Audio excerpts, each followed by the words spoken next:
в момента на своята си нация и така нататък. Но няма човек така кристално чист, неуязвим в никакво отношение, да речем Левски е единственият човек, в нашата действителност българска, историческа, за когото до сега никой не е успял да намери нито едно петно, един черен факт. Да речем една злоупотреба, да речем една лъжа. Вазов казва за него в своята епопея на забравените, че народа го е наричал светец. Това прозвище така актуално ли е и до днес? Ами това си е, то го е казал Вазов. И от тогава то си върви. Сега вече е тук въпрос за опитите и намеренията, нали, на някои наши духовни среди, нали, да го канонизират. Това е вече отделен въпрос. Сега дали е възможно или не е възможно, защото там има някакви, както разбрах, някакви формални пречки. Да, ние говорихме за това в първото ни предаване. Но това дали ще стане или не, за мен е почти без никакво значение. Повече от това Левски няма да бъде, защото няма на къде да бъде. И той, даже според мен си е по-силен, по-голям, по-значителен, по-величествен, ако щете, даже ако не го наричаме светец. Защо ще да го откъсаме от земята? Той като е свързан с земята и с нейните земни, мътни, страшни проблеми, нали, на времето. Той с тези проблеми, нали, се занимава да ги решава. Тогава Левски е големият Левски. Нека да чуем и първия зрител. Ало, добър вечер. Вечер. Представете се, моля ви. Първо вас искам да ви попитам. Представете се, моля ви. Се казвам от София. Да. До кога ще каните комуняги в телевизията като Хайто да ни обясняват за най-големия светец, за най-големия българин Левски?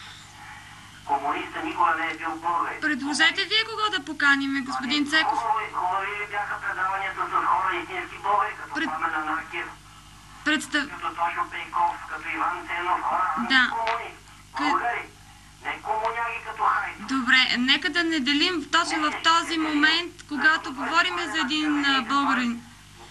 Нека да не делим. Вижте, господин Цеков, аз разбирам вашето така емоционално състояние, но бих искала и на вас да отговоря.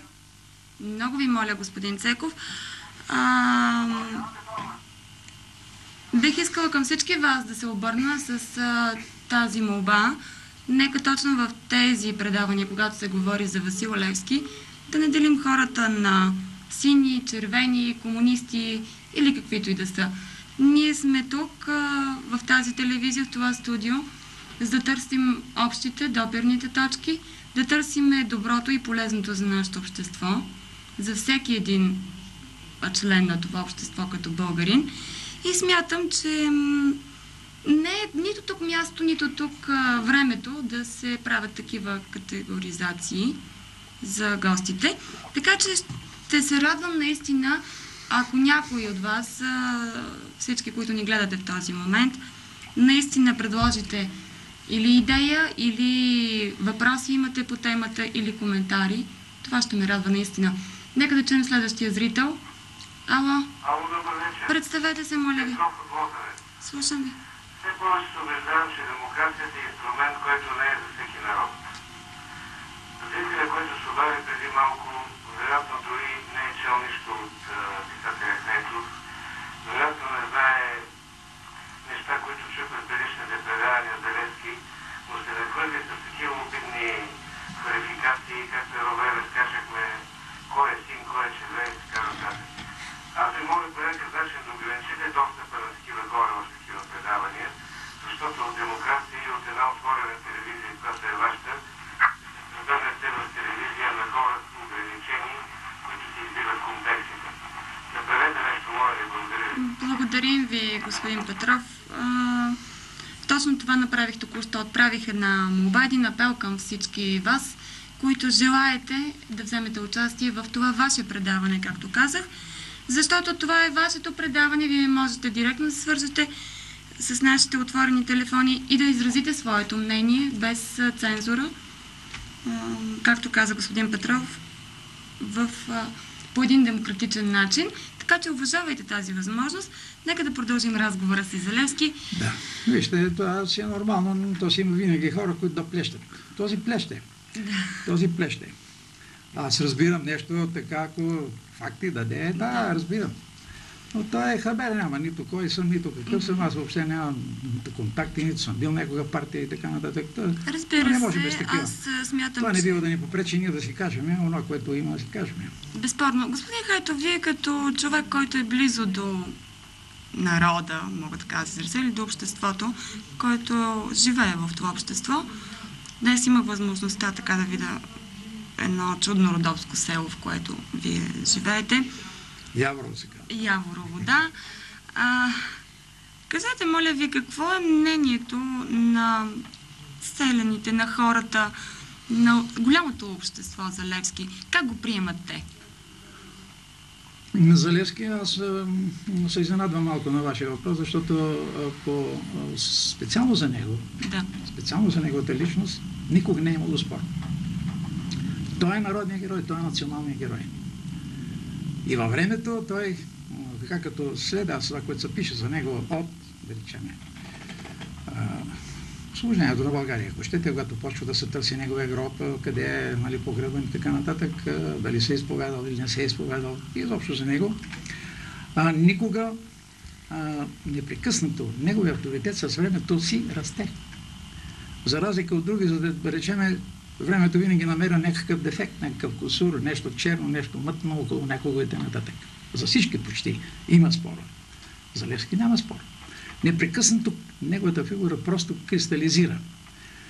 Защото всъщност с времето се очертават неговите големи черти, неговото голямо първо човеколюбие, неговата висока, негокачествена така нравственост и неговата драма, ако щете. Нека да чуем следващия зрител. Ало, добър вечер. Ало? Ало? Чуваме ли се? Ало? Ало? Нека, ако имаме зрител да говори. Ало, чувате ли бе? Явно нашия зрител е изчакал и не разбира, че в момента е в ефир. ефир. Да продължим пък след това. Като се обади, ще е така. Така че той си е безспорен. Имаме ли зрител? Ало, чуваме ли се? Лоша е връзката. Да, нека да опита отново нашия зрител или зрителка да се свързват. Да продължим с нашия разговор относно личността на Васил Левски. Тук от нашата студия в миналата седмица един така голям българин също изрази мнение, че Левски живее в сърцата на всеки един по-отделно и той го приема по свой начин.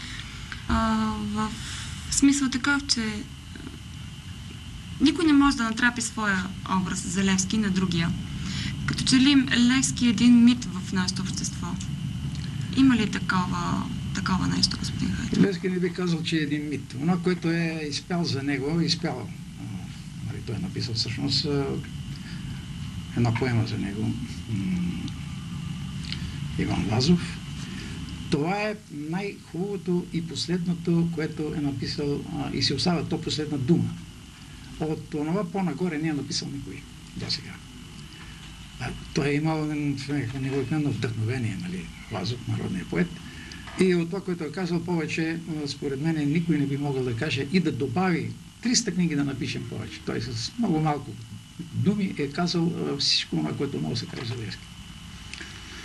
Отче Михайле, мит ли е Левски за хората, които идват при вас в този свят храм? Как